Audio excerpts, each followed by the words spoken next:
My name is Nora Callahan. I'm 31 years old. She's never really been one of us, my father murmured into his wine glass.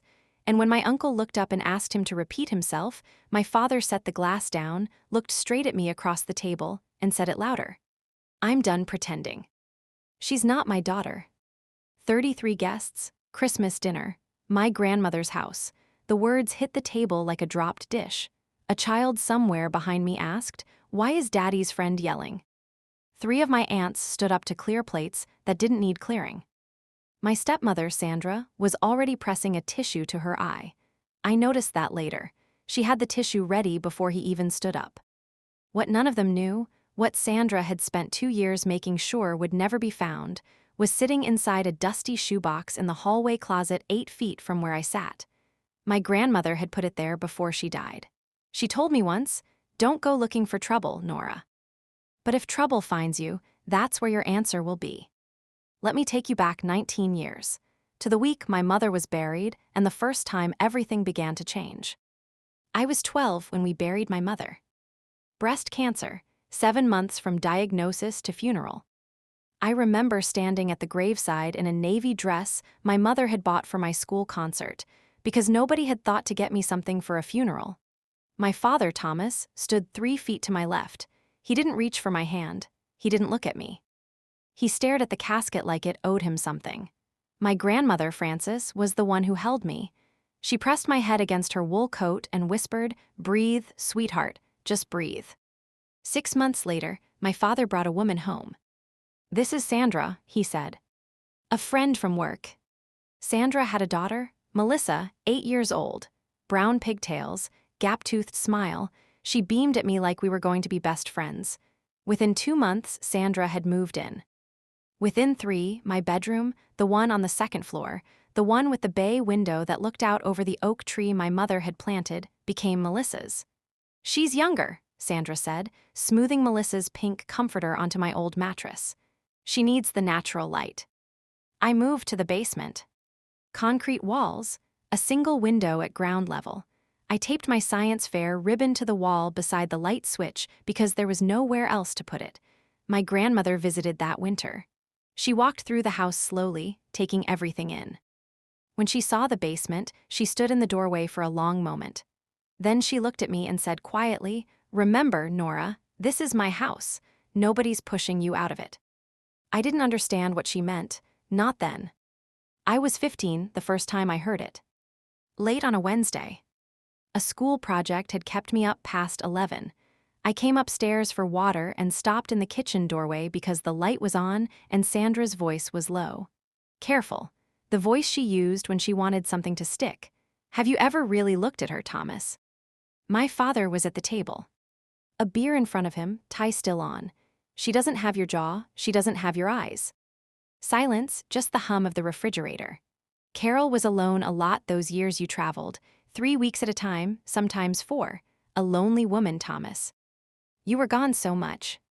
My mother's name in Sandra's mouth sounded wrong, like a stranger wearing her clothes. My father said nothing. He didn't defend my mother. He didn't defend me. He just sat there, peeling the label off his beer, and let the words settle into him like water into dry ground. From that night on, he stopped looking me in the eyes. I thought I had done something. I thought maybe I reminded him too much of Mom, that seeing my face was painful for him. So I tried harder. Cooked dinner 3 nights a week. Kept my grades perfect. Cleaned the kitchen without being asked. Volunteered for every errand nobody wanted. None of it worked, because the problem wasn't what I was doing. The problem was what Sandra was doing. She never said anything directly to me, never to my face. She whispered to aunts at barbecues, dropped hints at Easter, always indirect. Always deniable. Thomas has such a hard time looking at Nora. I try to help, but it's not really my place. That Christmas, Melissa had 14 gifts under the tree. I had one, a candle. The tag said from Dad, but the handwriting was Sandra's. When I was 18, I asked my father for help with college. We were on the back porch, a Sunday afternoon. He was reading the newspaper. I'd rehearsed the conversation 5 times in the basement mirror. "Dad, I got into the nursing program at Westbrook University. I was hoping we could talk about." "I'll think about it," he said. didn't look up. 1 week later, Sandra announced at dinner that Melissa would be attending Hartfield Academy, a private school 30 minutes away. Full tuition, new laptop for orientation, a wardrobe budget. My father smiled at Melissa across the table. "You're going to do great, kiddo." I never got an answer about Westbrook. The silence was the answer. I took out federal loans, worked the cafeteria morning shift and the library closing shift, studied in the hours between. 4 years of nursing school, my father called me twice. Same question both times, "When are you graduating?" Not because he wanted to come, because Sandra wanted to know when I'd be fully out of the house. Graduation day, May 2014, I walked across the stage. My father wasn't there. He and Sandra had flown to Florida that same week for Melissa's high school graduation. They chose hers. But in the fourth row, center, clapping louder than anyone in that auditorium, my grandmother. Frances Callahan, 73 years old, on her feet before my name was done being read. Afterward, she took me to the diner she'd been going to for 35 years. Tomato soup, grilled cheese, corner booth. She slid a small box across the table. Inside was a gold locket necklace. Simple, warm from her coat pocket. "This was your mother's," she said. "Wear it close." I've worn it every day since. What I didn't know was that there was a folded note hidden inside the locket's clasp. I wouldn't learn about that for another 4 years, when my grandmother sat me down and told me the truth about everything. My grandmother died on a Tuesday in February. I found out 4 days later. My aunt called on a Saturday morning, voice unsteady. "Honey, Frances passed Tuesday night, in her sleep." "When is the funeral?" Silence. "It was Thursday, sweetheart." Sandra opened the door. "Nora. We tried to reach you." I asked to go into my grandmother's room, just to sit, just to be near her things. Sandra stepped into the doorway. "Frances's things are being sorted. We'll let you know if there's anything for you." "When's the will being read?" I asked. "There's no formal reading." Thomas spoke with the lawyer. Frances left the house to him, that's all. Relatives filtered through that week. Nobody questioned it. Thomas was the only son. It made sense. I need to go back 3 years before she died. To 2018, the year my grandmother told me the truth. She was 76 that year and sharp as a pin. She organized a family health screening. Heart disease ran deep in the Callahan line. Her husband, my grandfather, had died of a heart attack at 59. She wanted everyone tested.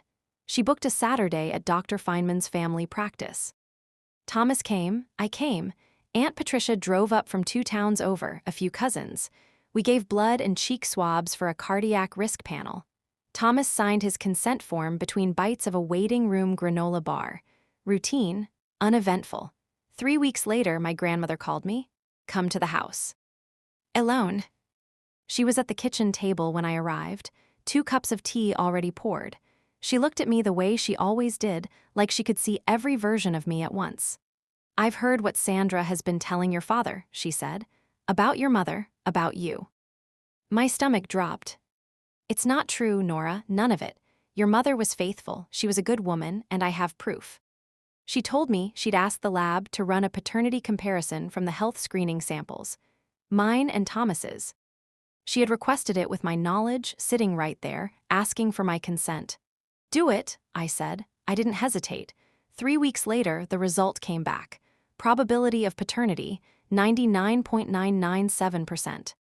My grandmother sealed the result in an envelope with a letter she had already written. She put both inside a faded blue shoebox, along with a photocopy of a document I didn't fully understand yet. She told me where she was hiding it, behind her old shoes in the hallway closet. "Don't go looking for trouble," she said. "But if trouble finds you, that's where your answer is." She wanted to confront Sandra herself. She had a plan, but she wanted to wait. "If we go to them now, Sandra will spin it. She'll make your father choose, and right now he'll choose her." My grandmother died before the right time came. And I kept my promise. I didn't open the box. I prayed I'd never have to. 3 weeks before last Christmas, my phone buzzed with a text from Melissa. Which was strange. Melissa and I weren't close. We weren't enemies either. Just 2 people who'd grown up in the same house without ever really knowing each other. She texted me maybe twice a year. Birthday, Christmas, That was it. Dad wants everyone there this year. Big dinner. He said to make sure you come. I read it 3 times. Make sure you come, not an invitation, a summons. I called my Aunt Patricia that evening. I got a strange text from Melissa about Christmas. Patricia was quiet for a moment. I've been hearing things, Nora. Sandra's been in Thomas's ear lately. About you. About the house. What about the house? My friend Diane, the realtor on Maple Street, told me Sandra called her last week. Asked her to come do a walkthrough evaluation. My stomach went cold. She wants to sell it. She wants something, Patricia said. I think she needs you out of the picture first. Not legally. Emotionally. She wants you humiliated enough that you'd never come back to claim anything. I sat on my apartment floor and stared at the wall. Frances told me about that box, Patricia said quietly. She said if things ever got bad enough, I should remind you. I remember where it is. Then go to Christmas, Nora, but go early. I almost said no. I almost stayed home, let them have their dinner and their lies. I'm coming too, Patricia said. I wasn't invited. But I was there when your grandmother made her promise, and I intend to keep it. Christmas Day, I pulled into the driveway at 2:15. A full 45 minutes before guests were expected, the house looked like a magazine cover. Sandra had hired someone to hang garlands across the porch railing, white lights in the hedges, a wreath on every window. It looked beautiful. It looked like a stage. I walked up the steps with a bottle of wine, simple black dress, my grandmother's locket at my throat, hair down. No armor except the truth I was praying I wouldn't need. Sandra opened the door before I knocked. Nora, so glad you came, sweetheart. She pulled me into a hug, held my shoulders 1 beat too long. Her smile was warm. Her eyes were reading me. Come help with the stuffing. She steered me left toward the kitchen. I looked right as we passed the hallway. The closet, plain white door, brass knob, 8 steps away. Sandra's hand was on my back. In the kitchen, caterers were arranging appetizers, chafing dishes, cloth napkins. Real silverware. This wasn't a family Christmas dinner. This was a production. I glanced through the doorway into the living room. Thomas sat in the wingback chair by the fireplace, a glass of bourbon in his hand, at 2:30 in the afternoon. Hi, Dad. He turned, looked at me. Something moved behind his eyes and then closed like a shutter. You came, he said, not I'm glad, not you look well. Just confirmation, like checking a name off a list. By 3 o'clock, the house was filling. Cousins I hadn't seen in a year, Thomas's college friends. Sandra's book club, 2 women I didn't recognize, both overdressed, both laughing too loudly at everything Sandra said. At 3:10, Sandra was deep in conversation with the caterer about the gravy. Melissa was in the dining room adjusting place cards. Thomas hadn't moved from his chair. I set a dish towel on the counter. Bathroom, I said to no one in particular. The hallway was empty, coats on hooks, an umbrella stand, the closet at the far end. I walked normally, didn't rush. My pulse was in my throat. I opened the closet door. Winter coats, scarves on the top shelf. And on the floor, my grandmother's shoes. Orthopedic flats in tan and navy lined up neatly, untouched since she died. No one had cared enough to move them. I knelt and reached behind the back row. My fingers touched cardboard, dusty, cool, the corner of a box. I pulled it out. Faded blue. A worn logo half peeled from the lid. It looked like nothing. That was the point. My grandmother had hidden the most important thing inside the most ordinary container. A voice at the end of the hallway. Oh, Nora, hey, you okay? Melissa, I slid the box back. Yeah, just looking for a hanger for my coat. She nodded and moved on. I counted to 10, then I pulled the box out again. This time I didn't put it back. I tucked it behind my grandmother's old wool coat, the long charcoal one that still hung on the far hook, still carrying the faintest ghost of lavender. I closed the closet, walked back to the kitchen. Sandra looked up from the stove. You were gone a while. Long line for the bathroom. She studied me for exactly 1 second, then turned back to the turkey. My heart was hammering, but the box was safe, and I was still praying I'd never have to open it. At 4 o'clock, Sandra called everyone to the table. I saw what she'd done. Place cards, ivory cardstock, Gold foil edges, she must have spent hours on them. Thomas at the head, Sandra at his right. Melissa at his left, in the seat that in my grandmother's time had always belonged to the eldest grandchild. My name was at the far end, wedged between 7-year-old cousin Oliver and a woman named Brenda, who turned out to be Sandra's yoga instructor. 33 place settings. This wasn't a Christmas dinner. This was a verdict, and the jury was already seated.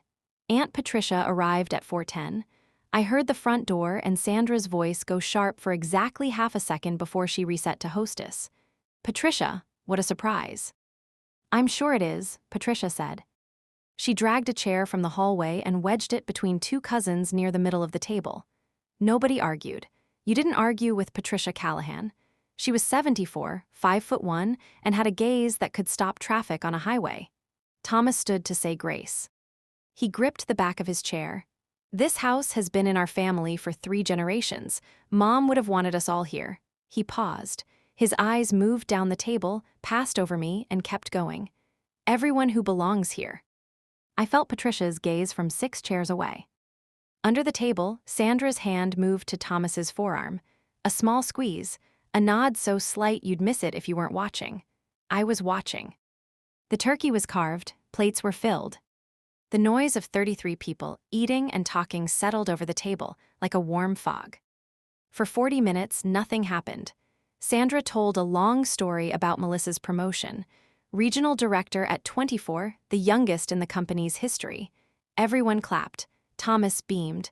Then my cousin's wife, Janet, turned to me from across the table. "What about you, Nora? How's the hospital?" Before I could answer, Sandra leaned forward. Warm, helpful, concerned. "Oh, Nora keeps to herself. She's always been so independent." She said the word like it meant something else. "I'm good, thank you," I said. "The ER keeps me busy." The conversation moved on. 3 minutes, then my Uncle Gary, 2 beers in, looked across at Thomas. "You all right, Tommy? You look like you've got something on your mind." Thomas stared at his plate. "I'm fine." Sandra leaned close to him. Her whisper carried, the way whispers always do in quiet rooms. "It's okay, honey. You don't have to keep carrying this alone." I felt my spine straighten. Patricia set her fork down. "Let the man eat in peace, Sandra." Sandra looked at Patricia the way a cat looks at a door that won't open. "This is a family matter, Patricia." "I am family." 3 seconds of silence. The kind where everyone becomes very interested in their mashed potatoes. Then Thomas picked up his bourbon glass and drained it. He set it down hard. The sound cracked through the table noise like a branch snapping. Every head turned. My father stood up, both hands flat on the tablecloth, the way a man stands when he's trying to hold himself upright. Someone said, "Thomas, sit down, have some dessert." He didn't sit. "I've been carrying something a long time." His voice was thick, unsteady. "She's independent because she's not really part of this family." The table went still. Carol stopped chewing. My cousin Dennis put his fork down. "Uncle Gary, what are you talking about, Tom?" My father looked at me, right at me, and I saw it just for half a second. The father I remembered from before all of this. The one who used to chase me through the backyard with a garden hose in July. Whose eyes used to light up when I walked into a room. His eyes were wet. His jaw was tight. He knew. Somewhere deep inside, he knew what he was about to do was wrong. He said it anyway. "I'm done pretending. She's not my daughter. Carol wasn't faithful. I've known for years." The room cracked open. A fork hit a plate. Oliver, 7 years old, sitting right next to me, tugged his mother's sleeve. "Why is Daddy's friend yelling?" 2 aunts stood up and began clearing dishes that didn't need clearing, because they didn't know what else to do with their hands. Someone near the end of the table slid out their phone under the tablecloth. Uncle Gary pushed back from the table and walked to the porch without a word, and Sandra pressed a tissue to her eye. I saw it now, putting the pieces together.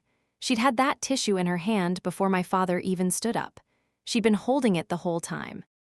I sat frozen. 10 seconds, 15, the longest silence of my life. The whole room was watching me, waiting for me to cry, to run, to shatter. Then I felt it, the locket, warm against my chest, my grandmother's necklace. I placed my napkin on the table. I pushed my chair back. The legs scraped against the hardwood. In the silence, it sounded like a door opening. I stood. My voice came out quieter than I expected. Steadier. Not because I was calm, because everything inside me had gone still, the way the air goes still before a storm. If we're being honest tonight, Dad, then let's all be honest. I stepped away from my chair. 33 pairs of eyes followed me, forks suspended, glasses mid-lift. My shoes on the hardwood were the only sound, past empty chairs, past Cousin Dennis and his wife. Past Sandra's yoga instructor, who was already reaching for her purse. Nora, where are you going? Sandra's voice, still warm on the surface, but underneath a hairline crack. I'd never heard that crack before. I didn't answer. The hallway closet was 10 steps away. I reached it. Opened the door. The smell of my grandmother hit me like a hand on my shoulder. Lavender, wool, the faint cedar of old shoe trees. I reached behind her winter coat. My fingers closed around the box. Dusty, light, ordinary. I held it against my chest and turned back toward the dining room. 33 faces in candlelight. The turkey half carved on the center platter like an absurd centerpiece for the worst night of my life. Sandra was standing now. What is that? No warmth left in her voice, flat, hard. Her eyes, fixed on the faded blue box, went wide. She recognized it. 2 years she'd searched this house after my grandmother died.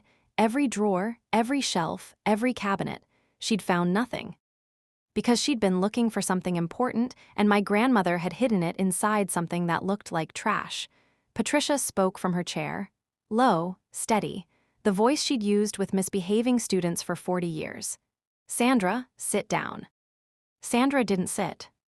But she didn't move forward either. I set the box on the table, between the cranberry relish and the candlesticks. I lifted the lid. On top, folded once, sealed in a clear plastic sleeve, a letter. My grandmother's handwriting. Uneven now, the pen pressing harder in some places than others. But unmistakable. Sandra moved, not toward the box, toward the room. She turned with both palms up, tears streaming instantly. The performance was seamless, like she'd been rehearsing it. This is exactly what I told Thomas. She came here with a plan. Her voice climbed. She has been jealous of Melissa since day one. She can't stand that this family found happiness without her. I have given 19 years to this family. 19 years. And this is what I get. A few people shifted in their seats. Brenda, the yoga friend, nodded. But most of the table was looking at the box, not at Sandra. Maybe we should all just, one of my aunts started. I am calm, Sandra snapped. The mask slipped for 1 second, then she caught it, softened, pressed the tissue to her eye. Thomas was still standing, one hand on the back of his chair. Nora, sit down, don't make this worse. I looked at him, my father, the man who used to carry me on his shoulders, the man who let a stranger erase my mother from his memory. I'm not making anything worse, Dad. I'm not the one who started this tonight. Patricia's voice cut through the room. Let her speak. Oliver's mother picked him up and carried him toward the living room. 2 of Sandra's friends exchanged a glance. I slid the letter from its sleeve, unfolded it. My grandmother's handwriting blurred for a moment. I blinked until it steadied.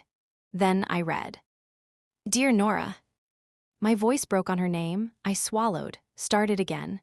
Dear Nora, if you're reading this, it means things have gotten bad enough. I'm sorry I couldn't fix this while I was still alive. I tried. But Sandra is patient, and your father is weak when it comes to her. Your mother, Carol, loved your father until the day she closed her eyes. She was faithful. She was good. The things Sandra has been whispering about her, I heard them. All of them. I will not let a good woman be slandered in her own family's home. In this box, I left what I could. Not for revenge, Nora, for the truth. Because the truth is the only thing that cannot be taken from you. I set the letter down. The room was so quiet I could hear the candles. Thomas's voice was thin. Mom was confused at the end. She didn't know what she was. Patricia cut him off without raising her voice. Frances was sharper at 78 than most people at this table, Thomas. Including you. Sandra's arms were crossed. An old woman's feelings, this proves nothing. Patricia looked at me, steady, certain, the way my grandmother used to look at me. There's more in that box, Nora. I reached in and pulled out the second envelope. Manila. Yellowed at the edges, a logo in the upper left corner. Crestview Genomics Laboratory, a double helix in blue ink, my grandmother's handwriting across the front, for the truth. Francis, 2018. In 2018, I said, my grandmother organized a family health screening. Heart disease runs in the Callahans. My grandfather died of a coronary at 59. She wanted everyone tested. I looked at my father.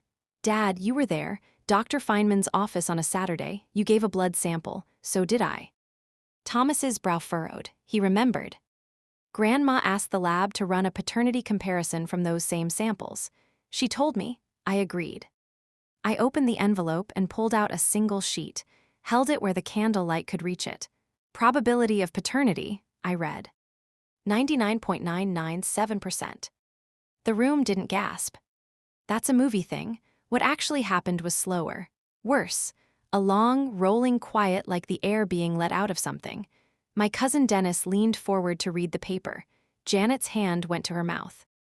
My cousin Marcus stood up from his chair, walked 3 steps toward the window, stopped, staring at nothing. I am your daughter, Dad. My voice didn't break this time. It was low, even, sadder than I wanted it to be. I have always been your daughter. Sandra's voice came fast. Anyone can fabricate a document. Patricia spoke from her seat, calm as stone. I drove Francis to that lab myself. They store samples, they have records. Call them, Sandra. Call them right now. I set the paper on the table, face up, between the cranberry relish and the candles. This isn't a court document, but it's from a certified lab with stored samples. If anyone in this room has doubts, Dad, you can walk into any clinic tomorrow morning. We'll do it again. I'll pay. Nobody spoke. My father was staring at the paper like it was a mirror showing him something he'd been avoiding for 19 years. His hands shook as he picked it up. The paper rattled. He read it, read it again. Then he put it down and looked at Sandra. Not the way a husband looks at a wife. The way a man looks at a locked door he's just realized he built himself. You told me. His voice was barely a sound. You told me she wasn't mine. Sandra's chin lifted. Thomas, I believed. Carol was my wife. The word came out of him like something tearing loose. 2 ants froze in the kitchen doorway, plates in hand. And Nora is my daughter. He sat down, not deliberately. His legs just went. He put his head in his hands, his shoulders shook. I stood 6 feet away. Close enough to touch him. Every instinct I'd built over 19 years pulled at me like a current. Be good, be patient. Go to him, make it easier. My feet wanted to move, my arms wanted to reach out. I didn't move. For the first time in my life, I chose myself first. Melissa's chair scraped back. She stood without looking at anyone, walked to the front door, stepped out onto the porch. The door clicked shut behind her. Sandra was still performing, but the audience had turned. Richard, she's manipulating all of you. Stop. One word. My father said it without lifting his head from his hands. One word. Aimed at the woman he'd chosen over me for 19 years.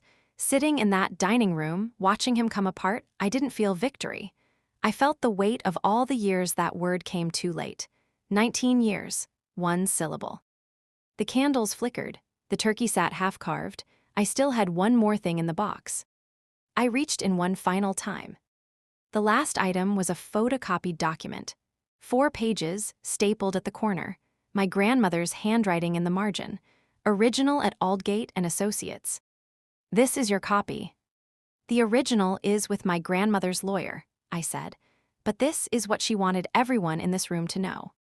I read the relevant section aloud. My voice was steady now, because my grandmother's words deserved to be heard clearly. I, Frances Marie Callahan, being of sound mind, hereby amend my last will and testament. I leave the family residence at 22 Birchwood Lane to my granddaughter, Nora Carol Callahan, in full and unconditional ownership. Someone at the end of the table whispered, "Oh my God." I leave this property to Nora to ensure she always has a place in this family. And because my son Thomas has been unduly influenced in his decisions regarding his firstborn daughter for reasons that have nothing to do with her. Sandra went white. Not red. White, the color left her face like water from a drain. That's not valid. Thomas told me Francis left everything to him. Patricia's voice was quiet, final. Because you hid the letters from the law office, Sandra. Mr. Aldgate sent 2 notification letters to this house after Francis passed. Neither one was answered. She paused, he told me himself. The room turned to Sandra the way a compass needle turns, not all at once, but inevitably. Thomas raised his head, his eyes were swollen. You hid my mother's will. Sandra grabbed her purse from the back of her chair. Her mouth opened, closed. For the first time in 19 years, Sandra Walsh had nothing to say. Patricia's voice followed her to the door. You can leave, Sandra, but the truth stays. Sandra stopped in the doorway, turned around one last time. I gave the best years of my life to this family. You're all making a mistake.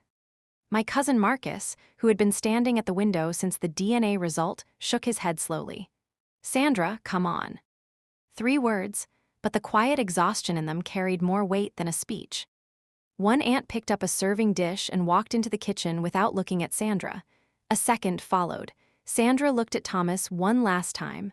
Are you coming? He was still holding the lab report. He didn't look up.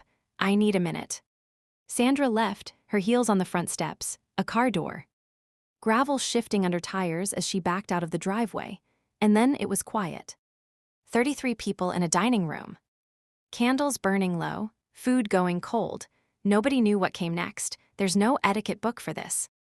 No chapter titled What to Serve After Your Stepmother's Lies Collapse at the dinner table. I stepped onto the porch for air. That's where I found Melissa, sitting on the top step, elbows on her knees, staring at the driveway where her mother's taillights had disappeared. She wasn't crying for Sandra. I could tell. She was crying for the thing underneath.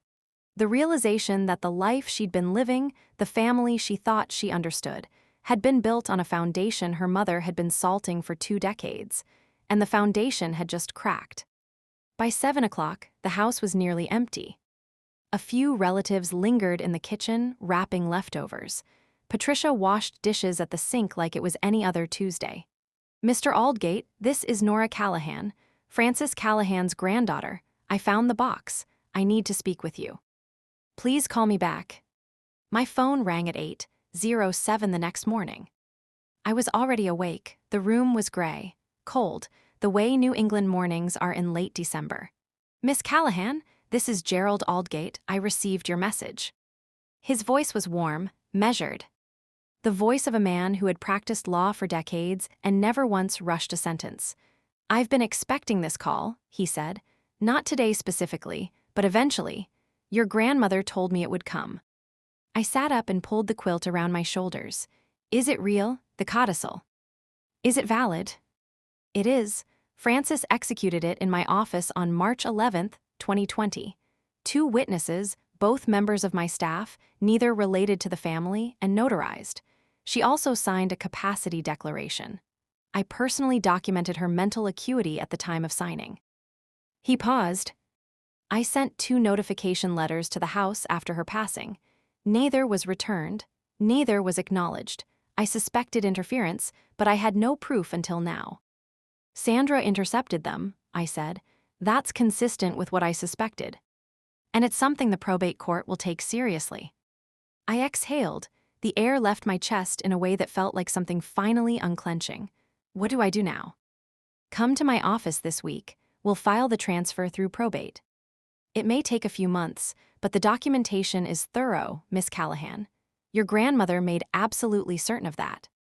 Thank you, Mr. Aldgate. A pause, a softening. Thank Francis, she did all the hard work. I hung up, pressed my palms against my eyes until the tears stopped. Then I went downstairs to make coffee, because the world keeps going even after it breaks. 2 weeks later, the wreckage. Sandra hired a lawyer. The lawyer reviewed the codicil 2 independent witnesses, notarization, capacity declaration, county filing, and declined to take the case. There was nothing to contest. My grandmother had built her paperwork like a fortress. Melissa called on a Sunday, 3 weeks later. I was at my kitchen table when her name appeared on my screen. I almost let it go, then I picked up. Hey, Melissa. Hey, her voice was small. Younger than 24, do you have a minute? I do. 4 seconds of silence. I think I knew something was wrong. She said it slowly, like she was setting each word down carefully to test whether it would hold. I just didn't want to look at it. I closed my laptop and gave her the silence she needed. I saw how Mom treated you, I saw Dad stop looking at you, and I just kept taking the good parts for myself. The room, the tuition, the seat at the table. Her breath caught. I told myself it wasn't my business, that it was between you and Dad, but that wasn't true, was it? No, I said, it wasn't. More silence, a sniffle. Mom keeps calling me. She says you stole the house, that Grandma Frances was confused. That you manipulated everyone. What do you think? The longest pause on the call. Then, quietly, I think Grandma Frances was the only honest person in that house. I appreciate you saying that, Melissa. That took something. I don't know what happens now. I don't know what to do about my mom. I'm not going to tell you what to do, that's your road. But if you ever want to talk, just you and me, no sides, I'll pick up. Okay. Okay. We hung up. It was the shortest and most honest conversation we'd ever had. My father asked to meet at a coffee shop. Neutral ground, he was already there when I arrived. Corner table, untouched Americano, both hands wrapped around the mug. He looked 10 years older than he had on Christmas. I went through old photos last night, he said before I even sat down. You have my mother's eyes, you have Carol's smile.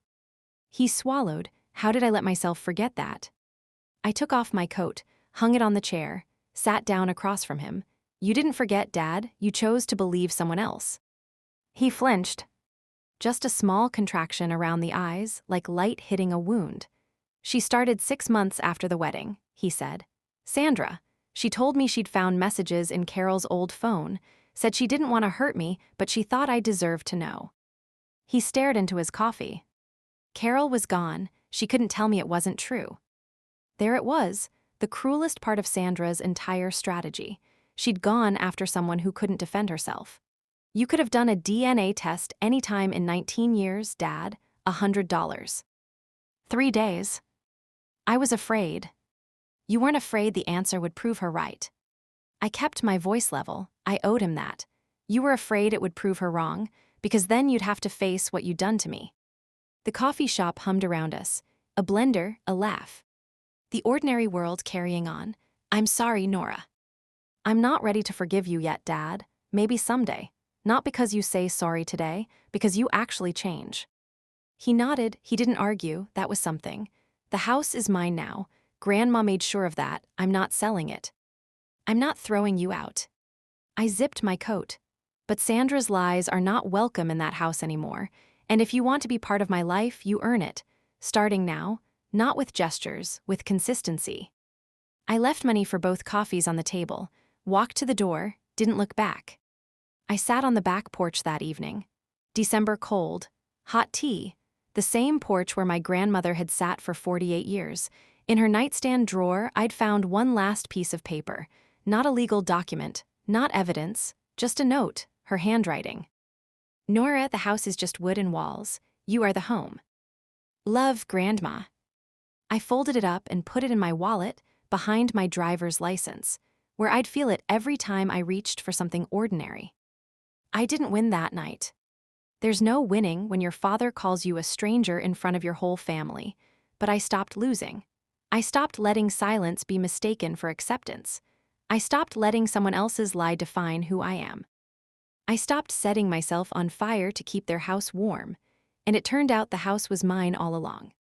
If you're listening to this and you recognize something, the favoritism, the whispers, the feeling of being slowly erased inside your own family, I want you to know you're not imagining it, it's real, and you don't have to earn the love you were owed from birth. My grandmother taught me that, not with a confrontation, not with a speech, with a faded blue shoebox hidden behind her old shoes, with a letter that defended my mother's name. With the truth she was brave enough to save when I was too young to save it myself. Here's what I know now that the dust has settled. Time is not forgiveness. Forgiveness requires change. And a boundary isn't a wall. It's a door with a lock. You decide who gets the key. I still love my father. I'm learning whether I can forgive him. Some days I think yes. Some days I sit on my grandmother's porch and I'm 12 years old again, standing at a grave in the wrong dress. And forgiveness feels like a foreign language, but I'm never again going to beg someone to love me back. This is my house now. 3 generations of Callahan women held onto it. My grandmother, my mother, and now me. And for the first time in 19 years, I belong somewhere. If this story found you tonight, drop a comment and tell me, have you ever had to stand up for yourself inside your own family? Or are you still deciding whether it's worth it? And drop your city and the time where you are right now. I want to know where you're listening from. If someone in your life needs to hear this tonight, share it with them. There's another story waiting for you in the description. I'll see you in the next one.